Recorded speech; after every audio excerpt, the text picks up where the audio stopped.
Hey everybody, welcome to American History. It's your final class of the year and it is your final exam. So there are two parts to it as usual. It is 15 questions. You can pause this so I can jump right into it, but number 1 through 15 on a piece of paper, hit pause to do that, and then you can hit unpause so that way we can get through all this because, it takes a second.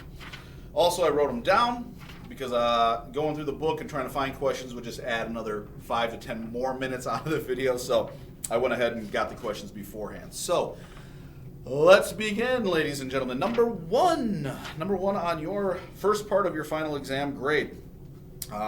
What is the disease that killed most Native Americans? So when we go back to the beginning of American history, and the Native Americans come into contact with Europeans, what disease killed most Native Americans? Number two is, what was the first English colony in America? The first English colony in America was what? What was the name of the colony? Number 3, during the American Revolution, who was the King of England during that time? During the American Revolution, who was the King of England over there across the Atlantic Ocean? Number 4, when we had a constitutional convention, we had 2 plans brought to that constitutional convention. Give me one of those 2 plans that were brought to the constitutional convention. That's for number 4. Number 5 I'm doing because it's American history, and I hope you know this already, and it's very easy. Who is the first president of the United States of America? It is a solid American history question. The first president of the United States of America. Number 6 is about the Underground Railroad. And this woman, giving some love to females in history, this woman was the most famous conductor on the Underground Railroad. Who was that woman? Number 7, we are sticking with supporting women in history. Number 7, who was the Native American girl, because she was younger, that helped Lewis and Clark cross the country and make it to the Pacific Ocean? What was the name of that Native American girl? Number 7. Number 8 is, what was the first state to secede, meaning break away and leave the United States of America during the Civil War era? The first state to secede, to break away from the United States of America, is number 8. Number 9. I like number 9.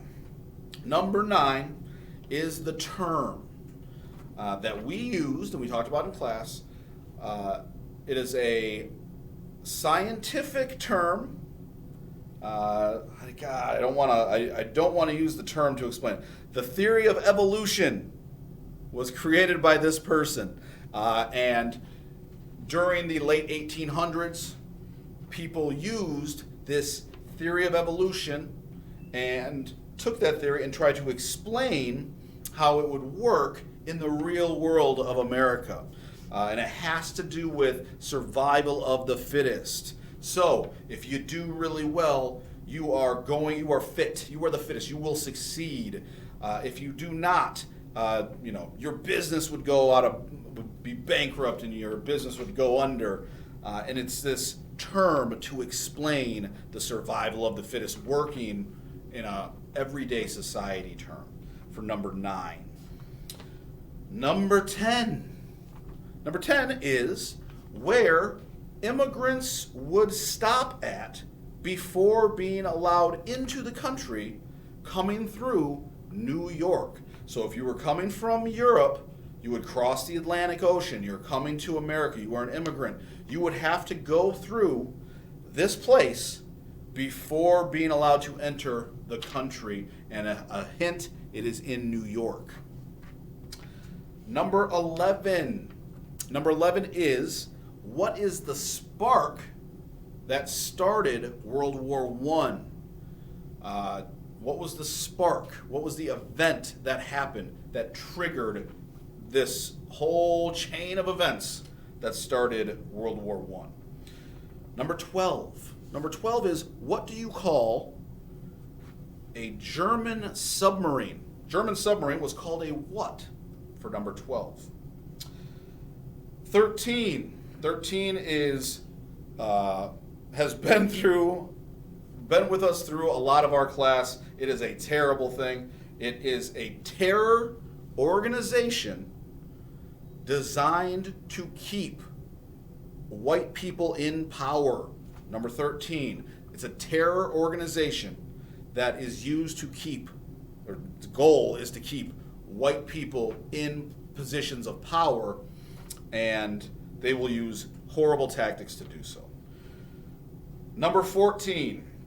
Who was the dictator in Italy during World War II? The dictator in Italy during World War II was who?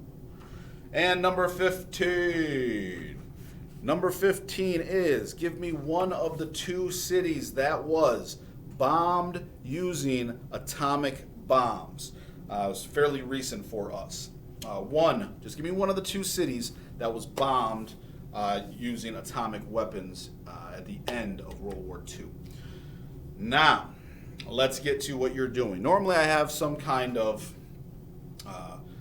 booklet or project or something that we do here in class to go along with this. Usually the final's a little bit longer as well, but we are in this COVID year, and so we're going to switch it up a little bit. So instead of some kind of project or booklet or cutting things out or whatever that I can do here, I'm going to leave it to you to do this thing.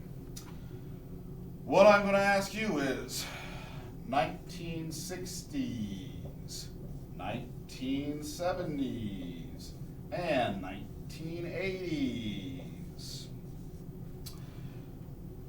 What you are going to do for this is you are going to examine 5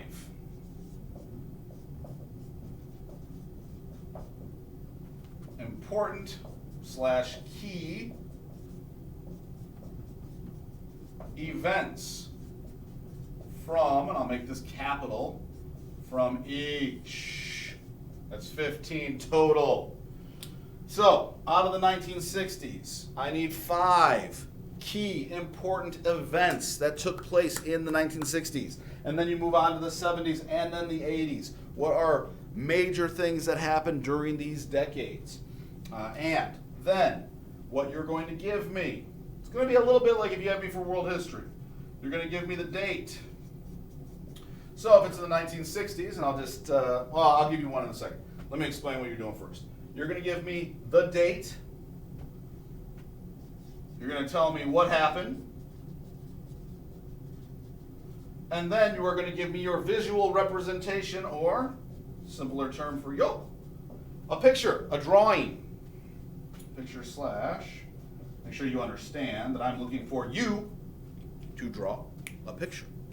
A visual representation, a picture / drawing of that event. So, let me give you an example, and you can't take this one. One of the biggest events from the 1960s is going to be at the end of the 1960s in 69. You are going to see the moon landing. All right? Super important event. Am I close yet? Okay. 1969 moon landing, and then I would draw a picture. There's the moon, and there's a person on it with a flag that they planted, and I would draw a little American flag here on there. Hey, we landed on the moon. There you go.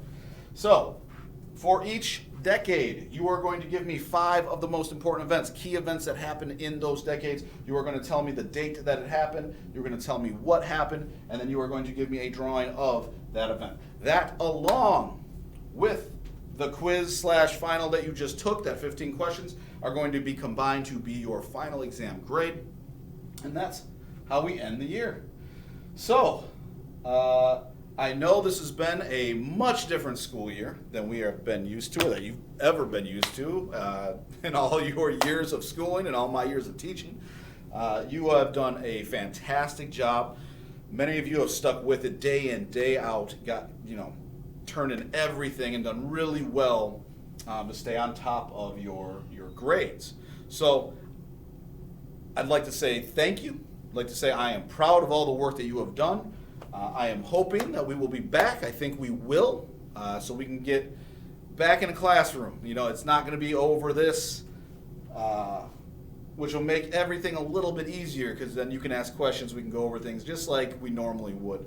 So I can't say that I'm going to see you next class because this is it, but I hopefully can say I will be seeing you in the fall in person here at school. That is the goal. That is what we are hoping for, and that's that.